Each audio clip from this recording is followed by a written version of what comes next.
You probably don't have a problem playing video games or browsing social media on your phone. In fact, I have no doubt you could sit in front of a screen and do both of those activities for 2 hours or even longer without breaking your concentration. But what about half an hour of studying? Oof, that might be too hard. How about working on your side business for another hour? Doesn't sound too appealing. Even though you logically know that studying, exercising, building a business, or something equally productive will bring you more benefits in the long run, you still prefer watching TV, playing video games, and scrolling through social media. One might argue that it's obvious why. One activity is easy and doesn't require much effort, while the other activity is difficult and it requires you to apply yourself. But some people seem to have no problem studying, exercising, or working on their side projects regularly. Which begs the question, why are some people more motivated to tackle difficult things? And is there a way to make doing difficult things easy? To answer this question, we need to look at this brain neurotransmitter, dopamine. Dopamine is often considered a pleasure molecule, but that's not quite what it does. Dopamine is what makes us desire things, and it's that desire that gives us the motivation to get up and do stuff. If you're not sure how powerful dopamine is, let me introduce you to a few experiments neuroscientists did on rats. The researchers implanted electrodes in the brains of rats. Whenever the rat pulled a lever, the researchers stimulated the rat's reward system in the brain. The result was that the rats developed a craving so strong they kept pulling the lever over and over for hours. The rats would refuse to eat or even sleep. They would just keep pressing the lever until they would drop from exhaustion. But then the process was reversed. The researchers blocked the release of dopamine in the brain's reward center. As a result, rats became so lethargic that even getting up to get a drink of water was not worth the effort. They wouldn't eat, they didn't want to mate, they didn't crave anything at all. You could say that the rats lost all will to live. However, if food was placed directly in their mouths, the rats would still eat and enjoy the food. They just didn't have the motivation to get up and do it themselves. You would think that it's thirst or hunger that motivates us to get food or water.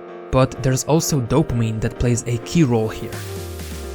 Those rat experiments might be extreme cases, but you can see similar effects dopamine has in humans and in our daily lives. In fact, your brain develops priorities in large part based on how much dopamine it's expecting to get. If an activity releases too little dopamine, you won't have much motivation to do it. But if an activity releases a lot of dopamine, you'll be motivated to repeat it over and over. So, which behaviors release dopamine? Any activity where you anticipate there's a potential reward releases it. But if you know there are no immediate rewards with the behavior, your brain won't release it. For example, before you eat comfort food, your brain releases dopamine because you anticipate that the food will make you feel good, even if it actually makes you feel worse. That's because your brain doesn't even care if the high dopamine activity is damaging to you. It just wants more of it. A stereotypical example would be someone who's a drug addict. He knows that what he's doing is not good for him, but all he wants is to get more of that drug. Besides getting you high, cocaine and heroin release unnatural amounts of dopamine, which in turn makes you crave them even more. Of course, it has to be noted that nearly everything releases some amount of dopamine. Even drinking water when you're thirsty does. But the highest dopamine release happens when you get a reward randomly. One such example is playing on a slot machine in a casino. Even if you've only been losing money until that point, you eventually expect to get a bigger reward. You just don't know when it could happen. And in today's digital society, we are flooding our brains with unnaturally high amounts of dopamine on a daily basis, even if we don't know it. Some examples of high dopamine behaviors include scrolling through social media websites, playing video games, watching internet pornography, etc. We anticipate some sort of reward with each one of those behaviors. That's why we're constantly checking our phones. We expect to see a text message or some other notification, and we know that eventually we're going to receive it. We're becoming like those rats pulling the lever trying to get a new dopamine hit. And you might think, oh, so what? It's not like it's harming me in any way. But you would be wrong. Our bodies have a biological system called homeostasis. It means that our body likes to keep internal physical and chemical conditions at a balanced level. Whenever an imbalance occurs, our body adapts to it. Let me give you an example. When it's cold outside, our body temperature falls. As a result, we start shivering to generate heat and warm the body. However, when it's hot outside, our body temperature rises, and we start sweating to lose some of that heat. Essentially, our body is looking to maintain temperature of around 37 degrees Celsius or 98 degrees Fahrenheit no matter what. But there is another way homeostasis manifests itself, and that is through tolerance.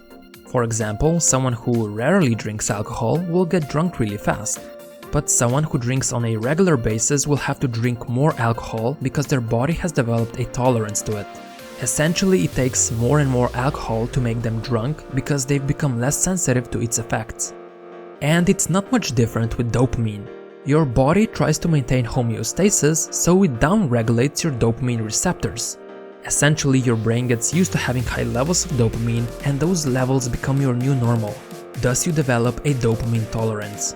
This can be a huge problem because the things that don't give you as much dopamine don't interest you any longer.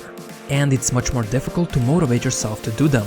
They feel boring and less fun because they don't release as much dopamine compared to the things that do release it in high amounts. That's why people tend to prefer playing video games or browsing the internet compared to studying or working on their business. Video games make us feel good and comfortable as they release a lot of dopamine. Sadly, things like working hard or reading release it in lower amounts. This is one of the reasons why drug addicts who try to quit have a hard time adjusting to a normal life. Their dopamine tolerance gets so high that normal life isn't able to match it. They become like those rats from previous experiments who have no motivation to do anything if there's not enough dopamine release. And it's not just drug addicts. People who are addicted to video games, social media, or internet pornography experience the same thing. Once their dopamine tolerance gets too high, they simply aren't able to enjoy low dopamine behaviors. Which begs the question, is there anything that can be done to prevent this? The answer is, you need to perform a dopamine detox. By now, you might already have an idea what dopamine detox is going to look like. What you're going to do is set aside a day where you're going to avoid all the highly stimulating activities. You're going to stop flooding your brain with high amounts of dopamine, and you're going to let your dopamine receptors recover. Just a disclaimer, if you're suffering from a drug addiction, then I suggest you seek professional help, as you've probably formed a physiological and psychological dependence. And I don't want you to experience any extreme withdrawal symptoms. Now, back to the detox. For one whole day, you will try to have as little fun as possible. You won't be using the internet or any technology like your phone or computer. You're not allowed to listen to music, you're not allowed to masturbate or eat any junk food. Basically, you're going to remove all sources of external pleasure for the entire day. You're going to embrace boredom, and trust me, there will be a lot of boredom. You are, however, allowed to do the following: go for a walk, meditate and be alone with your thoughts, reflect on your life and goals, write down any ideas you get, not on your computer or phone, but on a physical piece of paper. All of this might seem quite intense, but if you want radical results and you want them fast, you need to be able to take radical action. Now you might be asking yourself, why would this even work? You can think of it this way. Let's say that you've been eating every single meal at the best restaurant in your town. As a result, what happened is that those fancy meals became your new normal. If someone offered you a bowl of plain rice, you would probably refuse. It simply wouldn't taste as good as your usual restaurant meal. But if you suddenly find yourself stranded on a deserted island and you're starving, suddenly that bowl of plain rice doesn't seem so bad. And that is what the dopamine detox does. It starves you of all the pleasure you usually get, and in turn it makes those less satisfying activities more desirable. To put it simply, dopamine detox works because you become so bored that boring stuff becomes more fun. Now, if you don't want to take such extreme action and starve yourself of all the pleasure, you can perform a smaller dopamine detox.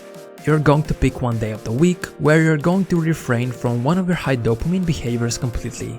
Whatever that behavior might be. Maybe checking your phone all the time, playing video games on your computer, binge watching TV, eating junk food, watching internet pornography, whatever. And from now on, every single week for one whole day, you're going to avoid that activity.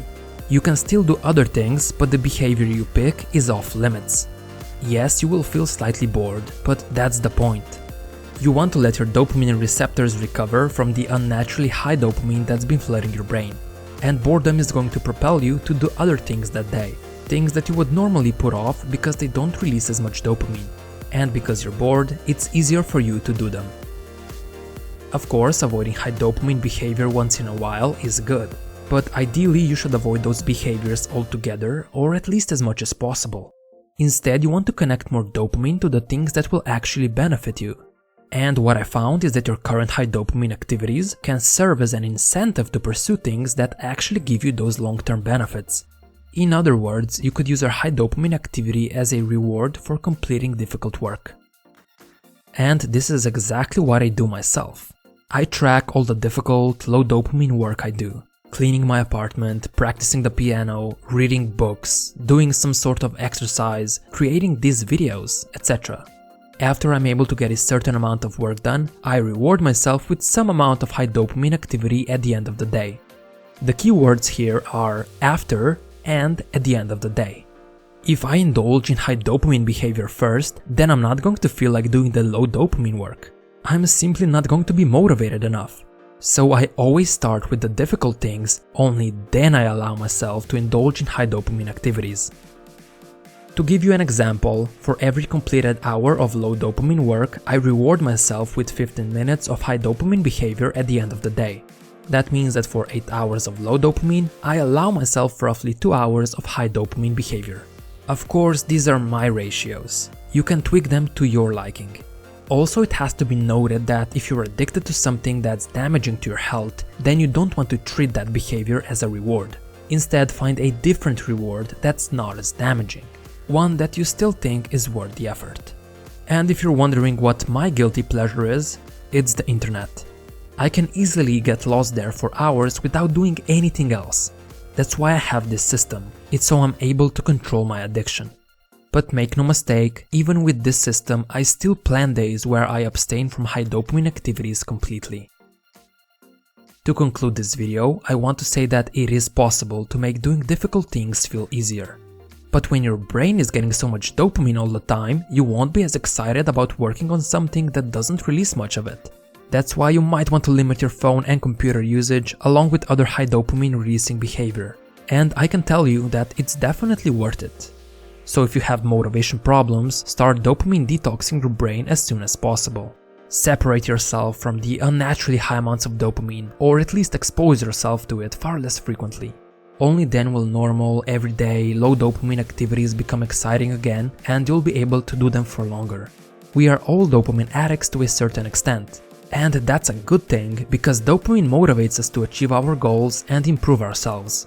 But it's up to you to decide where you're going to get your dopamine from. Are you going to get it from things that don't benefit you? Or are you going to get it from working on your long-term goals? The choice is yours.